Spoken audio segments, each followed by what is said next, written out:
to support this appropriations bill.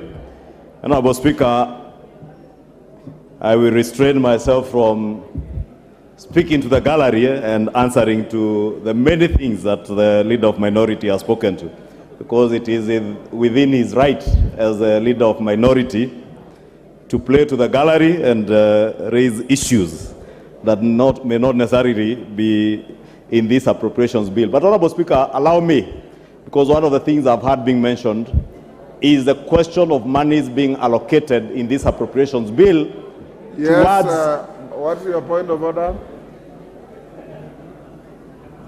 Mr. Speaker, is it in order for the majority leader to term the discussions and the opinions of the minority leader as playing to the gallery? Is that in order? The minority leader himself is not protesting. Go on. Honorable Speaker, it's good to indulge that honorable member. He was simply seeking for attention, but I have the minority leader's attention. I don't need his attention.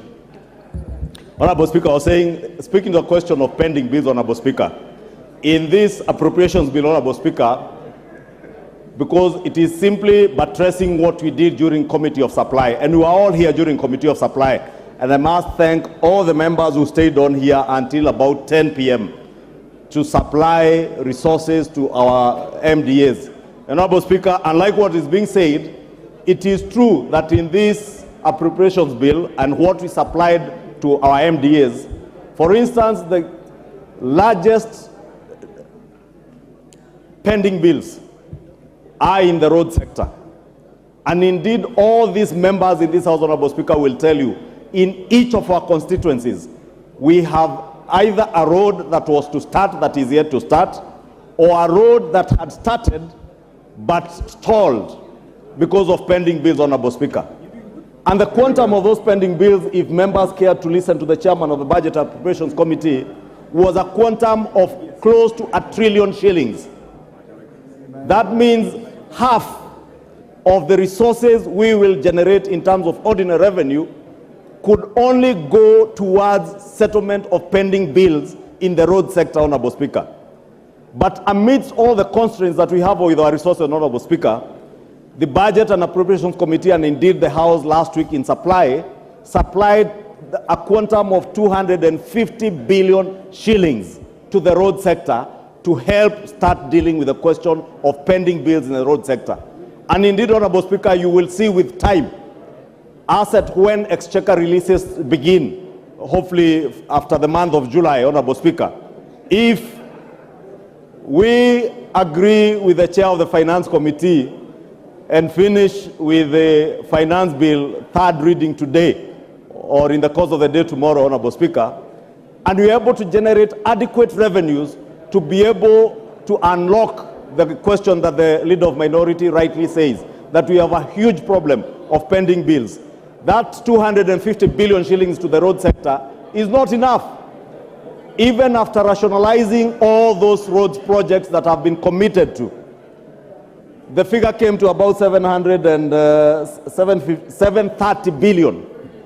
Therefore, it tells you, even if we were to allocate resources, not to deal with new projects, and I just want to inform the House and the leader of minority that we are not dealing with new road projects, we are dealing with those already committed road projects.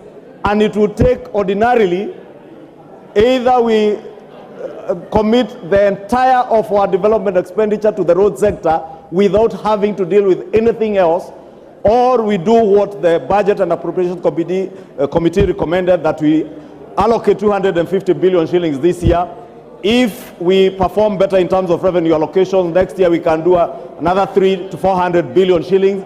And with time, by the third year of this administration, we should be able to have cleared all those pending bills and contracts that have already been committed to, and be able to begin to embark on new projects. Therefore, allow me to just inform the leader of minority that indeed there are no new road projects. We are committed to completing those that were committed contractually before the last regime. If you look at the education sector, Honorable Speaker, and members will remember when we begin this session in January, our children had just opened school, and there was a crisis on CBC, the junior secondary schools, capitation of junior secondary schools, capitation of those in CBC classes, Honorable Speaker, was a big problem. But in this appropriations bill, we are appropriating a whopping 630-something billion shillings going to the education sector to ensure that CBC is not just something we are talking about, but something that we are actualizing and committing resources to. And it's not just the junior secondary school, even capitation of our day secondary schools and our boarding schools to ensure even our free primary education sector that resources are going to our schools, Honorable Speaker. Honorable Speaker, there is also money that has been appropriated to the social services sector. And you have seen in the press recently, Honorable Speaker, as much as our media houses have a quarrel to pick with us, and therefore they will go to great lengths to demonize what is not being done or what is supposed to be done, and they will eloquently carry out investigative series on how many octogenarians have not received their cash transfer schemes, but I never see them cover when they are receiving this money. But I want to tell them today, we are appropriating adequate resources to ensure that our elderly and vulnerable in society, Honorable Speaker, are able to access their money, their cash transfer, including orphans and PWDs in our communities that access money from government. We have allocated inadequate resources within the social services sector, Honorable Speaker, to ensure that all these people are able to access their money. Majority Leader. Yes, Honorable Jared. I know what Jared wants to say. Mr. Speaker, this new emerging character of disparaging the media that does nothing but to shine bright light in the dark corners of government, I think should stop, Honorable Speaker.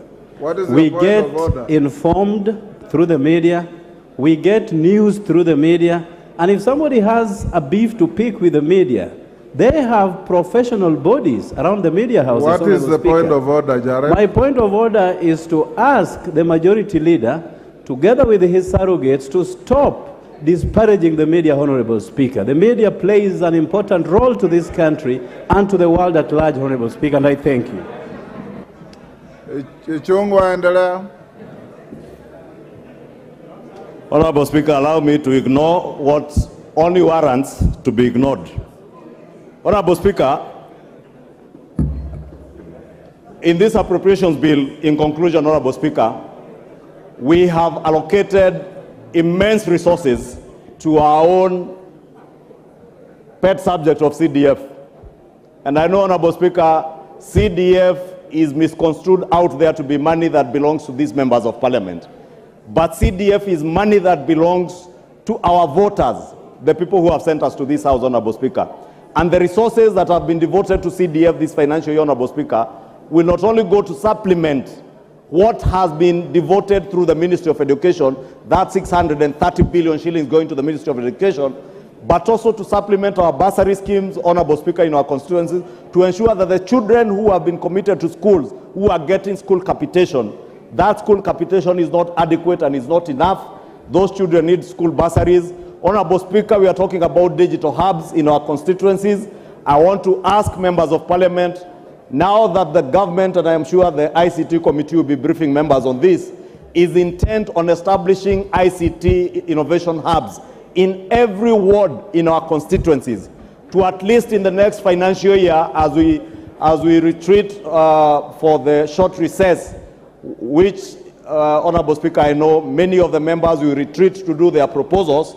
As you engage with members of the public, it is good to inform members of the public that there are those innovation hubs in each of the wards, so that you also devote in your CDF proposals and budgets a bit of money for construction and equipping of those ICT hubs.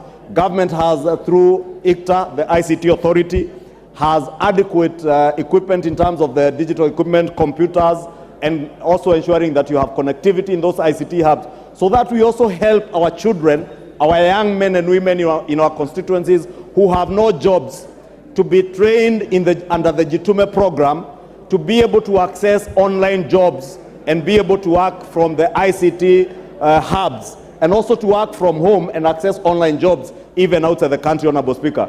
And Honorable Speaker, let me just conclude. I visited SOT Technical in Bomet County, and I don't know if the Member of Parliament is here for Bomet Central. And I was impressed, Honorable Speaker, with the kind of work where you find students, 21 to 24-year-olds, who are working online and earning their $20, $25 an hour, and they are working right from their own classroom in those ICT hubs. And therefore, even with the establishment of all our TVETs in the constituencies that have TVETs, those who are yet to start TVETs in their constituency, I also want to encourage you. And I have seen a number of members, I did here during contribution in the second reading of the budget and appropriations report, a number of members pointing out that they have no TVETs in their constituencies. Please, in your CDF allocations this year, allocate money, the 10 million shillings that is required from CDF, NGCDF, so that you get the counterpart funding from the Ministry of Education for those TVETs, and establish these ICT hubs, because they will go a long way into securing job opportunities for millions of our young people who are jobless, many who are well educated, many who are technically tech savvy, and would be able to access these online jobs, Honorable Speaker. And allow me to use this opportunity to inform the people, great people of Kikuyu, that indeed in the next few weeks, the ICT hub at Dogoto Chief's Camp, where I have fabricated a former chief's boardroom into such an ICT hub, Honorable Speaker, will be open. Kikuyu Town ICT hub will be open. Keno Village Polytechnic ICT hub will be open in the next few weeks, and so will be Nachu Technical TVET, Honorable Speaker. And the computers are already on the ground, Honorable Speaker. And as I encourage other members of Parliament to follow suit, because I want to lead by example, Honorable Speaker. That is why I'm speaking to these ICT hubs, because I appreciate that millions of our young people are jobless, and they can access jobs not just through the housing fund levy that we have set up to build houses, Honorable Speaker, that will create jobs, but we can also create jobs through online jobs where people will be able to work right from their homes. Honorable Speaker, with those very many remarks, allow me to support this appropriations bill and urge the House to support it. And hopefully, at the conclusion of this debate, as we get into the finance bill, we shall all rise to the occasion, because what we have appropriated in this appropriations bill is what we shall be financing in the finance bill.